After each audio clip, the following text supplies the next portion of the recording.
আসসালামু আলাইকুম সুপ্রিয় শিক্ষার্থীরা, আশা করি আল্লাহর অশেষ রহমতে ভালো আছো, সুস্থ আছো। আমি তাসনিমা বেগম মিনি, সহকারী শিক্ষক হিসাব বিজ্ঞান, engineering university girls school and college online ক্লাসে তোমাদের স্বাগত জানাচ্ছি।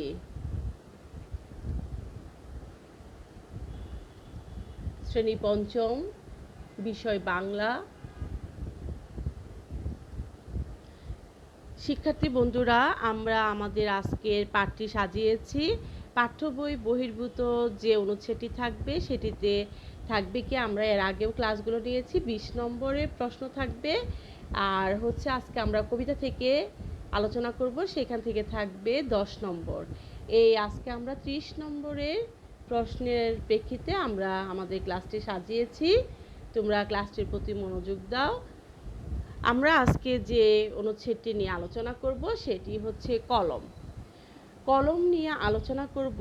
তোমরা ছবিতে দেখতে পাচ্ছ এখানে কিছু বাঁশের কঞ্চির মতো দেওয়া আছে। আসলে কলমটা আজকে যে আমরা আধুনিক যুগে যে কলমটা ব্যবহার করছি সেটি আসলে প্রাচীনকাল থেকে কী অবস্থায় ছিল, কেমন ছিল, আমরা সেটি একটু দেখে নিই। দেখো, এরকম থেকে তারপর আসছে পাখির পালকের সাহায্যে লেখা হতো। তারপর দেখো মিশরীয় সভ্যতার যখন ঘটেছে তখন মিশরীয়রা কীভাবে কলম ব্যবহার করত। এভাবে প্রতিটি ধাপে ধাপে কলমের আজকের এই বর্তমান অবস্থা। আমরা সবাই নিশ্চয়ই এই সাধারণত এখন যে কলমগুলো দেখতে পাচ্ছি এই স্ক্রিনে, এই কলমগুলোর সাথে আমরা মোটামুটি সবাই পরিচিত। সভ্যতার প্রাচীন কাল থেকে শুরু করে এখন আধুনিক যুগে আমরা এখন কলম এভাবে ব্যবহার করে থাকি এই ধরনের। তাহলে আসো আমরা আমাদের অনুচ্ছেদটি একটু পড়ি। যুগ যুগান্তর ধরে সভ্যতার অগ্রগতির ক্ষেত্রে কলম এক অপরিসীম অবদান রেখে চলেছে। আদিম যুগে মানুষ মনের ভাব প্রকাশের জন্য গুহার দেয়ালে কোনো তীক্ষ্ণ জিনিস দিয়ে ছবি আঁকত। অনেক সময় গাছের পাতা বা শিকড়ের রস ও জীবজন্তুর রক্তে আঙ্গুল ডুবিয়ে আঁকিবুকি কাটত। যখন সভ্যতার বিকাশ ঘটল তখন কাদামাটির পাটায় বা পাথরে লেখা হতো। এককালে চীন দেশে উটের লোম দিয়ে তৈরি তুলির ব্যবহার হতো। মিশরীয়রা একটি কাঠের ডগায় তামার নিব পরিয়ে লেখা আরম্ভ করে। প্রায় 4000 বছর আগে গ্রিস দেশে রীতিমতো লেখা আরম্ভ হয়। এদের কলম ছিল হাতির দাঁত বা সেরকম শক্ত কিছু দিয়ে তৈরি, যার নাম ছিল স্টাইলাস। এই কারণেই লেখার আঙ্গিককে স্টাইল বলা হয়। ইংরেজি প্যান শব্দটি এসেছে ল্যাটিন শব্দ প্যান্না থেকে, যার অর্থ পাখির পালক। মধ্যযুগে কাগজ আবিষ্কারের পর পাখির পালকের কলম প্রচলিত হয়।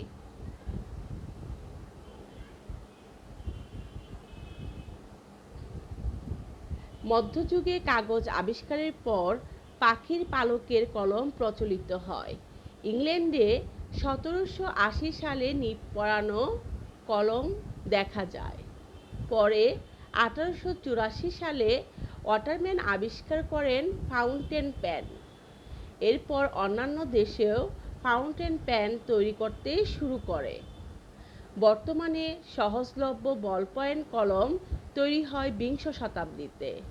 কলমকে আধুনিক ও আকর্ষণীয় করে তোলার জন্য বিভিন্ন কোম্পানি জোর প্রচেষ্টা চালিয়ে যাচ্ছে। একটি ব্রিটিশ কোম্পানি তাদের কলমে সংযোজন করেছে ডায়েরি, ক্যালকুলেটর, ক্যালেন্ডার, ডাটাবেস এবং ইমেল। যুগে যুগে সভ্যতাকে এগিয়ে নিয়ে যেতে আধুনিক কলম আরও বেশি সহায়ক ভূমিকা পালন করতে পারবে বলে ধারণা করা হচ্ছে। তার মানে আমরা যে অনুচ্ছেদটি এতক্ষণ পড়লাম সেটার আলোকে আমরা সারসংক্ষেপ একটু জেনে নিচ্ছি। কলমের ইতিহাস সম্পর্কে তোমরা একটু খেয়াল করো। কলমের ইতিহাস প্রায় 5000 বছরের পুরনো। ধারণা করা হয় প্রাচীন মিশরীয়রা সর্বপ্রথম কলম ব্যবহার শুরু করে। সে সময় অবশ্য আজকের মতো মসৃণ কোনো কাগজ ছিল না। সে সময় লেখালেখি করা হতো বিভিন্ন গাছের পাতা, বাকল এবং পশুর চামড়ার উপর। কলম হিসেবে তারা ব্যবহার করত নলখাগড়া, সর বা বেনু, বাঁশের কঞ্চি অথবা ফাঁপা খণ্ড। এসব খণ্ড কলমের মতো করে কেটে সূচালু করা হতো। সূচালু অংশটি কালির মধ্যে চুবিয়ে লেখা হতো। কালিও ছিল বিভিন্ন গাছের রস এবং বিভিন্ন রকম প্রাকৃতিক উপাদান দ্বারা প্রস্তুত। নলখাগড়া জাতীয় কলমের ব্যবহার চলে বহুকাল। দীর্ঘকাল পর প্রায় 5 শতকের দিকে এসে কঞ্চি বা নলখাগড়া জায়গা দখল করে পাখির পালক। রাজহাঁসের পালক ছিল সে যুগের কলম তৈরির প্রধান উপকরণ। পালকের মাথা সূক্ষ্মভাবে সূচালো করা হতো যাতে লিখতে সুবিধা হয়। আদিম যুগে মানুষ যখন পাহাড়ের গুহায় বসবাস করত, তখন মনের ভাব প্রকাশের জন্য গুহার দেয়ালে কোনো সূক্ষ্ম জিনিস দিয়ে ছবি আঁকত বা হিজিবিজি আঁকত। আবার অনেক সময় গাছের পাতার রস বা শিকারের রক্ত দিয়ে আঁকিবুকি কাটত। তার অনেক শতাব্দীর পর মানুষ যখন কিছুটা সভ্য হতে শুরু করলো, তখন কাদামাটির পাটায় বা নরম পাথরে লেখা শুরু করে। ধারণা করা হয় প্রাচীন মিশরীয়রাই কলম আবিষ্কার করেছে সর্বপ্রথম।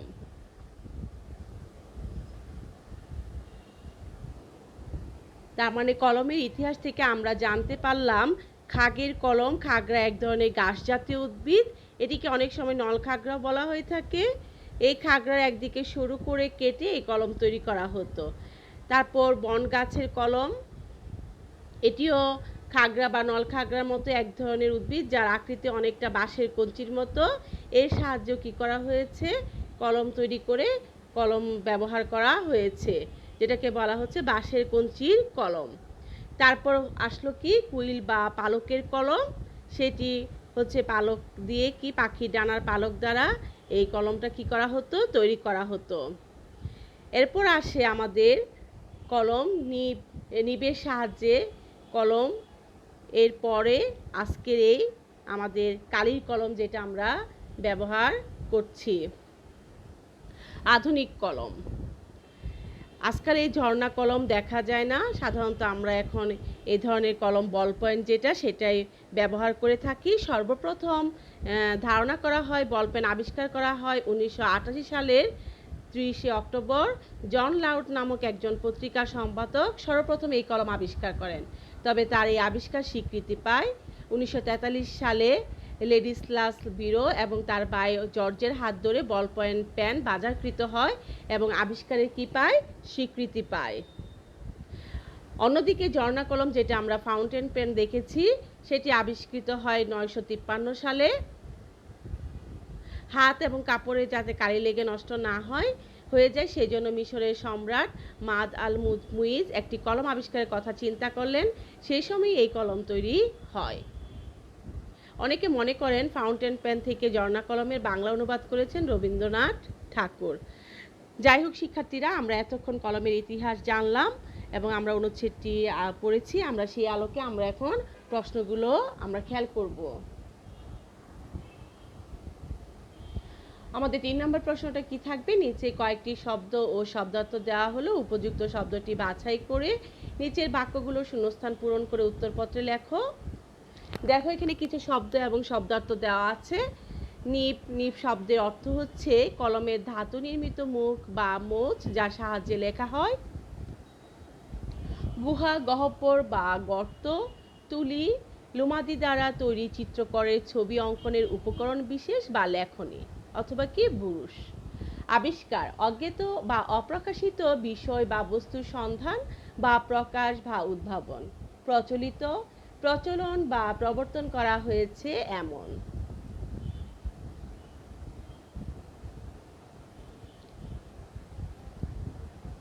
তীক্ষ্ণ, শানিত, অত্যন্ত ধারযুক্ত, অতিশয় ধারালো। অপরিসীম,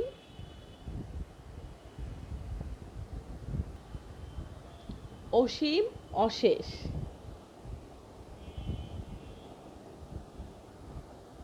আমরা যে শব্দগুলো দিয়েছি এখন শূন্যস্থান পূরণগুলো, সেই শব্দগুলোর সাহায্যে আমরা শূন্যস্থানগুলো পূরণ করব। তাহলে লক্ষ্য করো, ক প্রশ্নে কি বলা হয়েছে? মানুষের মনের ভাব প্রকাশে কলম দেশ অবদান রাখে। তার মানে এখানে কি হবে? অপরিসীম অবদান রাখে। খ রহমান সাহেব অত্যন্ত তীক্ষ্ণ বুদ্ধির অধিকারী। গ আমরা তুলি ব্যবহার করে মনের মতো ছবি আঁকতে পারি। ঘ 1884 সালে অটারম্যান ফাউন্টেন পেন আবিষ্কার করেন। ও পাখির পালকের কলম প্রচলিত হয় মধ্যযুগে।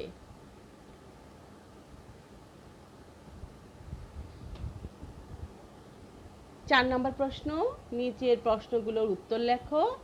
ক প্রশ্নে বলা হচ্ছে আদিম যুগে মানুষ মনের ভাব প্রকাশের জন্য কি করত? দুটি বাক্যে লেখো। গ্রিসে কিভাবে লেখার কাজ শুরু হয়? 3টি বাক্যে লেখো। খ চীন দেশে কিভাবে লেখা শুরু হয়? ব্রিটিশ কোম্পানির কলমের 4টি সুবিধা লেখো। ঘ হাতের লেখা সুন্দর করার জন্য কি কি উপায় অবলম্বন করবে? আমার সুপ্রিয় শিক্ষার্থী বন্ধুরা, আসো তাহলে আমরা প্রশ্নগুলোর উত্তর জেনে নেই।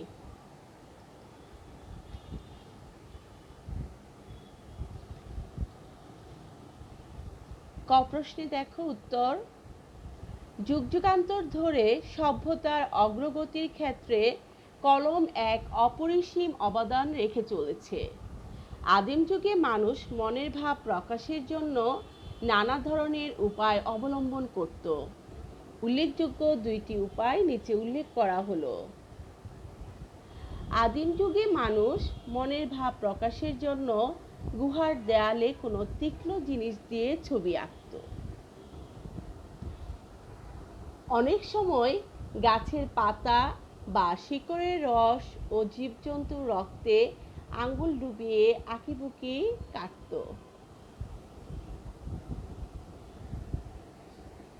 তারপরে যে প্রশ্নটা ছিল আমাদের, গ্রিসে কিভাবে লেখার কাজ শুরু হয়?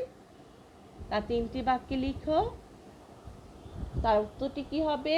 প্রায় 4000 বছর আগে গ্রিস দেশে রীতিমতো লেখা আরম্ভ হয়।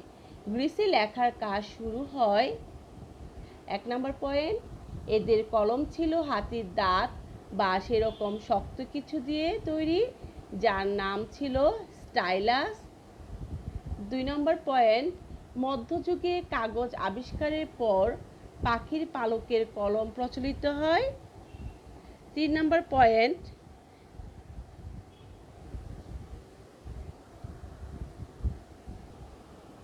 তারা কলম তৈরি করত হাতির দাঁত বা শক্ত কিছু দিয়ে।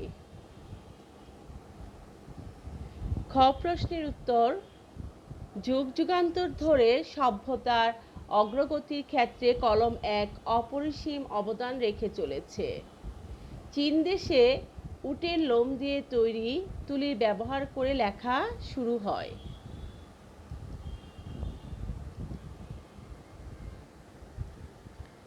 আমাদের প্রশ্নের পরের অংশটুকু ছিল ব্রিটিশ কোম্পানির কলমের 4টি সুবিধা লেখো। কলমকে আধুনিক ও আকর্ষণীয় করে তোলার জন্য বিভিন্ন কোম্পানি জোর প্রচেষ্টা চালিয়ে যাচ্ছে। যুগে যুগে সভ্যতাকে এগিয়ে নিয়ে যেতে আধুনিক কলম আরও বেশি সহায়ক ভূমিকা পালন করতে পারবে বলে ধারণা করা হচ্ছে। এর উপর ভিত্তি করে বর্তমানে একটি ব্রিটিশ কোম্পানি তাদের কলমে অনেক সুবিধা সংযোজন করেছে। ব্রিটিশ কোম্পানির কলমের 4টি সুবিধা নিচে উল্লেখ করা হলো। 1 হচ্ছে ক্যালকুলেটর, 2 ক্যালেন্ডার, 3 ডাটাবেস এবং 4 হচ্ছে কি ইমেল। আমরা এই সুবিধাগুলো পাচ্ছি।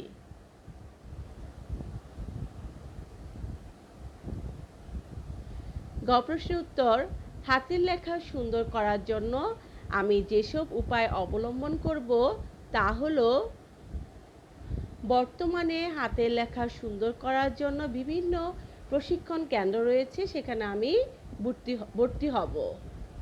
2, লেখার জন্য উন্নত মানের কাগজ ব্যবহার করব। 3, লেখার জন্য মানসম্মত কলম ব্যবহার করব। 4, যাদের হাতের লেখা সুন্দর তাদের অনুসরণ ও অনুকরণ করব। সর্বশেষ যেটা আমাদের করতে হবে, বেশি বেশি লিখব।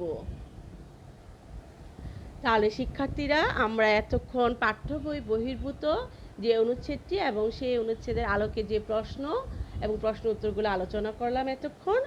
আমরা এখন আমাদের 10 নম্বরের যে প্রশ্নটি থাকবে সেটি কবিতার অংশ থেকে, আমরা সেটি এখন আলোচনা করছি।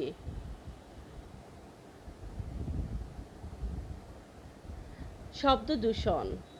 তোমরা সবাই এটির সাথে পরিচিত। এটি আমাদের একটি কবিতা, লিখেছেন কে? সুকুমার বড়ুয়া। আমরা তার সম্পর্কে একটু জেনে নেই। সুকুমার বড়ুয়া জন্ম কি 1938 সালের 5 জানুয়ারি, বাংলাদেশের প্রখ্যাত ছড়াকার। দীর্ঘদিন ধরে তিনি ছড়া রচনায় ব্যাপৃত রয়েছেন। বিষয় বৈচিত্র্য, সরস উপস্থাপনা, ছন্দ ও অন্ত মিলে অপূর্ব সমন্বয় তার ছড়াকে করেছে স্বতন্ত্র। প্রাঞ্জল ভাষায় আট পড়ে বিষয়কেও তিনি ছড়ায় ভিন্ন মাত্রা দেন। তার ছড়া একাধারে বুদ্ধিদীপ্ত, তীক্ষ্ণ, শানিত, আবার কমলও বটে।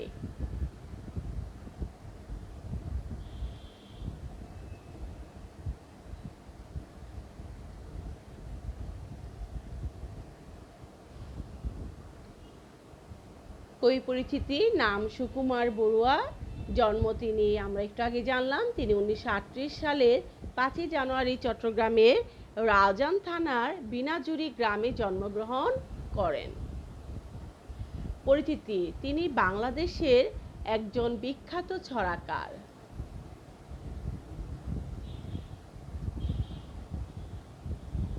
তার রচিত উল্লেখযোগ্য গ্রন্থ পাগলা ঘোড়া, ভিজে বেড়াল, চন্দনা রঞ্জনার ছড়া, এলো পাতারি, নানা রঙের দিন, চিচিং ফাঁক প্রভৃতি। সম্মাননা, তিনি শিশু সাহিত্যে বাংলা একাডেমি পুরস্কার লাভ করেছেন।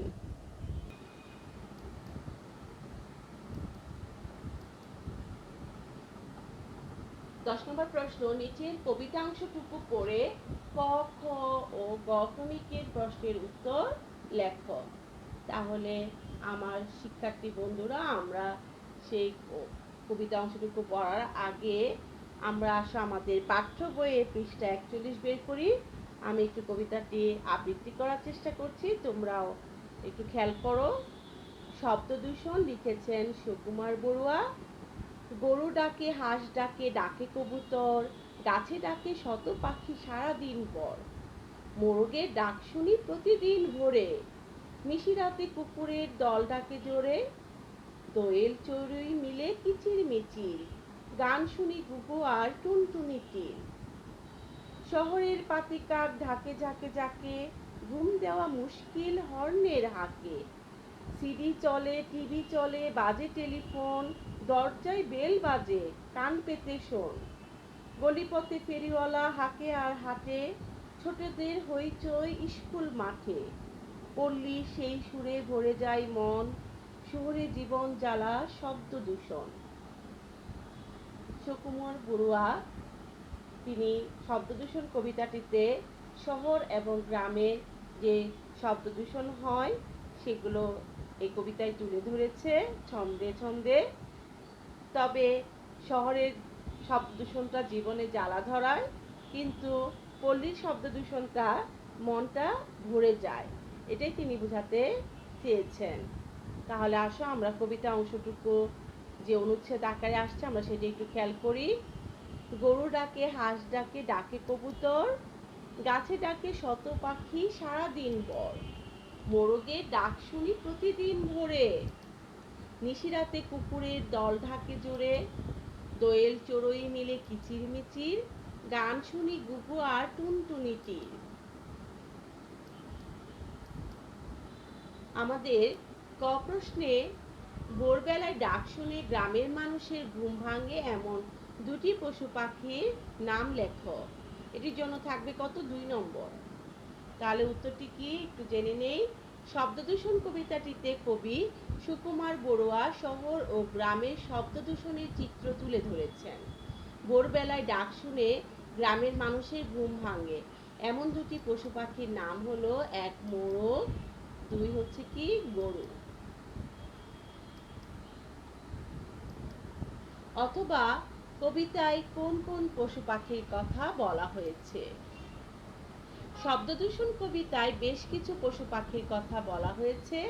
এগুলো হলো গরু, হাঁস, কবুতর, মোরগ, কুকুর, চড়ুই, ঘুঘু, দোয়েল, টুনটুনি, পাতিকাক এইসব ইত্যাদি। কবিতাংশটির মূল ভাব লিখো। এই জন্য কি থাকবে আমাদের? 5 নম্বর। গ্রামে যান্ত্রিকতা নেই, এখানে শান্তিময় বিরাজ করে। গাছে গাছে শত শত পাখি মনের আনন্দে গান গায়, যা শুনে সবার মন ভরে যায়। ভোরবেলায় মোরগের ডাক শুনে গ্রামের মানুষের ঘুম ভাঙে এবং রাতে কুকুরের ডাক শোনা যায় প্রতিদিন। তাছাড়া গ্রামের শব্দ অনেক কম, ফলে মানুষের শান্তি বজায় থাকে।